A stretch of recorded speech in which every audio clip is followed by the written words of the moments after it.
guys, what's up, what's good, what's poppin'? Welcome back to my channel. Today I'm coming at you guys with another cooking video.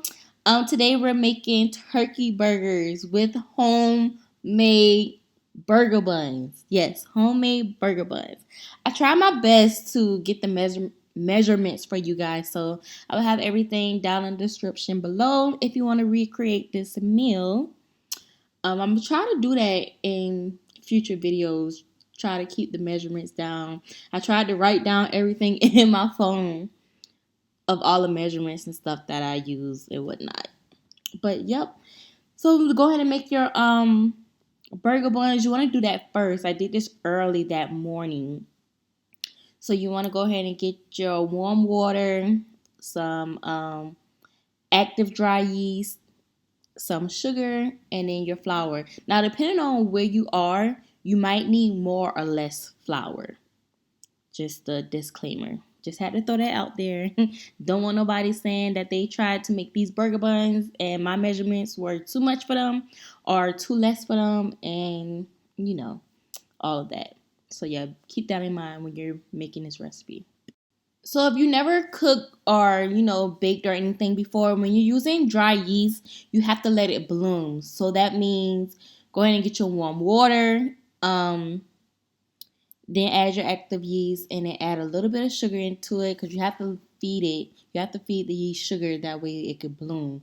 So you let it sit like this for about 5 to 10 minutes, and then come back and your yeast should look like this. It should be all fluffy. Like a cloud or something. That's how it should look.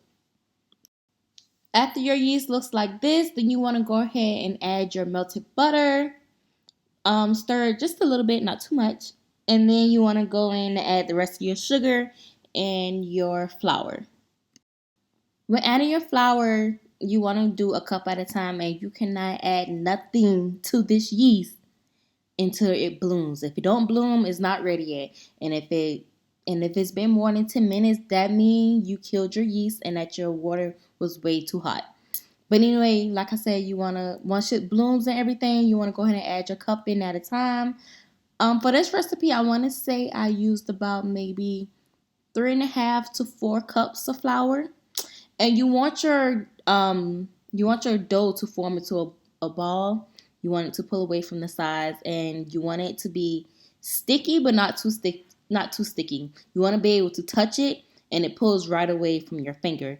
If you touch it and try to pull it from your finger, and it sticks to your finger and get all sticky, it's still too wet. Add a little bit more flour until when you touch it, it just pulls with your finger, but snaps right back into its ball.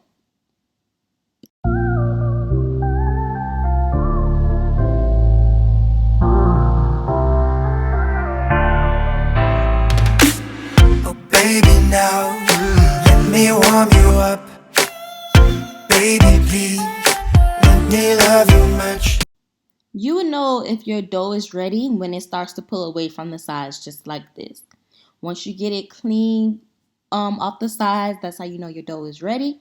And you could go ahead and form it into a bowl. You could use the same bowl, or you could use another one. I just so happen to use another one because I already had my sink filled up because I was washing dishes in between. So I just went ahead and removed it from this bowl, oil my other bowl with some, you can use virgin oil, olive oil, or whatever. I just used some canola oil. Put it in my bowl, and then I also put some canola oil on this dough as well because I didn't want it to dry out while it was proving.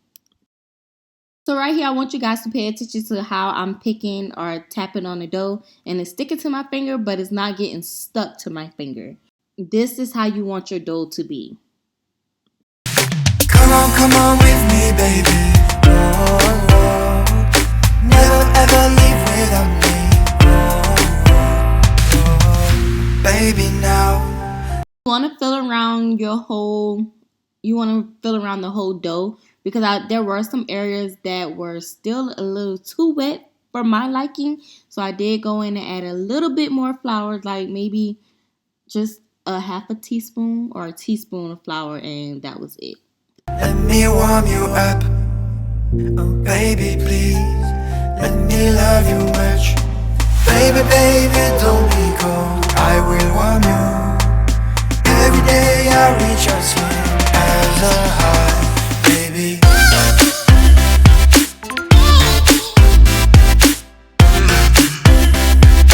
Let me warm you up. Right now, I'm just adding oil to my bowl and then taking my dough out, placing it into this bowl. I did play with it a little bit just to see if it was too sticky or whatnot. It was a little too sticky, so I added just a little bit more flour, not a lot, just on the top, and then knead it around in my hand. Then I put some oil on top of that and then put it inside my pan, cover it with some saran wrap, and then let it prove in a warm area for about 45 minutes.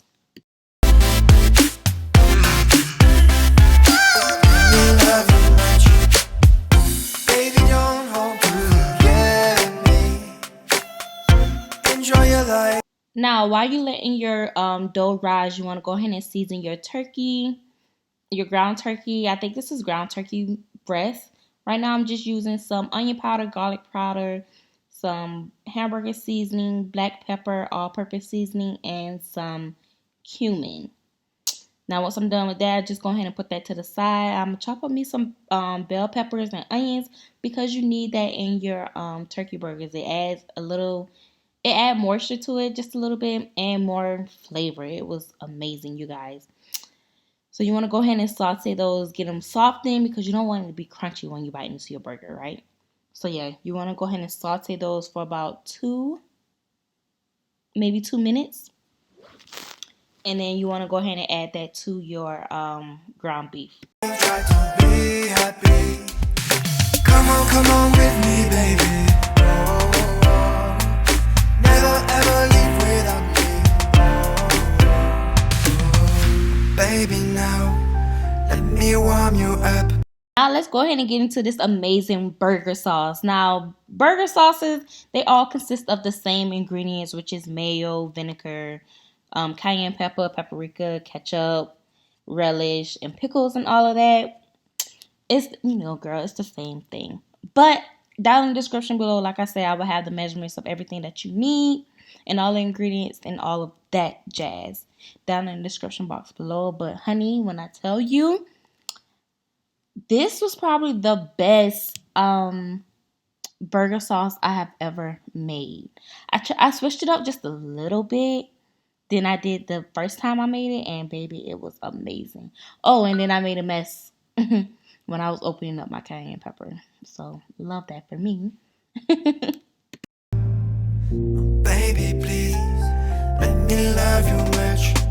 Baby. Y'all, I didn't have the burger chip pickles. I only had these pickles, so all I did was chop these up into little small bites and add burger sides. You can use whatever kind of pickles you like, as long as you add the pickles in there, honey.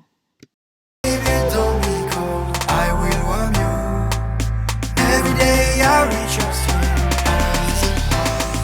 skin. Baby. Now it's time to go ahead and form the burgers. I did add some onions into this. It was so good, you guys. If you don't like onions, you still have to try putting onions in this. It is so, so, so good. I did put a little bit of onions in the burger sauce as well, but I don't think I showed that on camera. But I just go ahead and scoop it in my hand, just form it into a patty and put it down to the side. Now, when you guys start to cook this, do not squeeze it down with your spatula or your fork. That's just going to let all the juice out. You just want it to cook on both sides evenly and do not smash it because, like I said, it's just going to let all the juices out.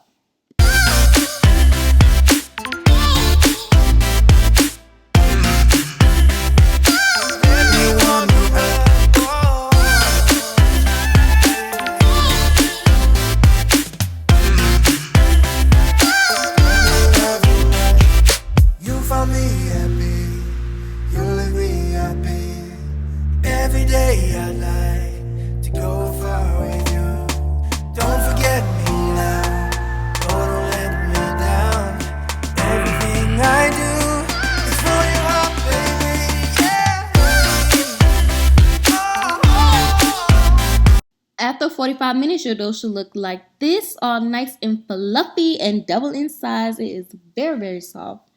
Usually when I'm working with dough, I do like to flour my surface. Why? I don't know. It's just a habit. It's just a habit. Some recipes and stuff say you don't have to, but like I told you guys, I'm just experimenting with dough because I like playing with dough. I like making dough and all that jazz. So I just had a little flour on my surface and I just knead that and then put some oil on my hands, cut in cut it down into two different parts and then form it into balls. Now, earlier when I told you guys that you need a scale, here come in handy. You need a scale, going to weigh them out 3 inches. I mean, not 3 inches, 3 ounces because as you could tell, some of mine were a little too big, but it's okay. It still worked out in the end, and they were really, really good.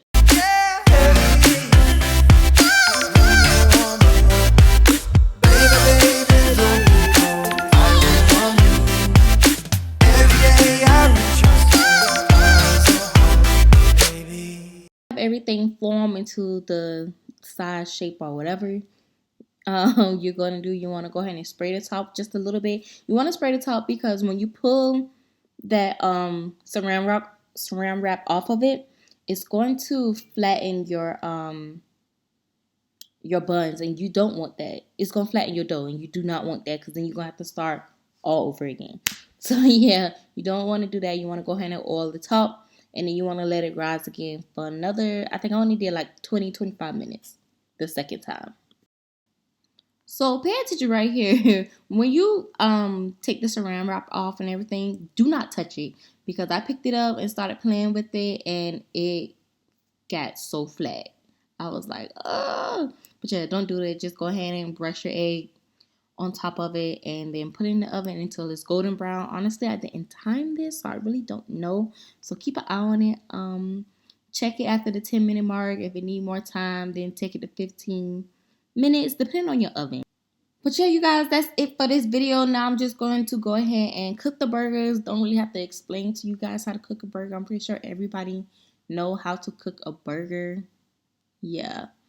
But I did saute some onions, some chopped onions, because I did put it on top of my fries with the burger sauce, which was really good. So you guys, try that out too, because it was really good. But yeah, like I said, that's it for this video. Thank you all for watching. Don't forget to like, comment, and subscribe to my channel. Also, comment down below of other videos you guys want me to do.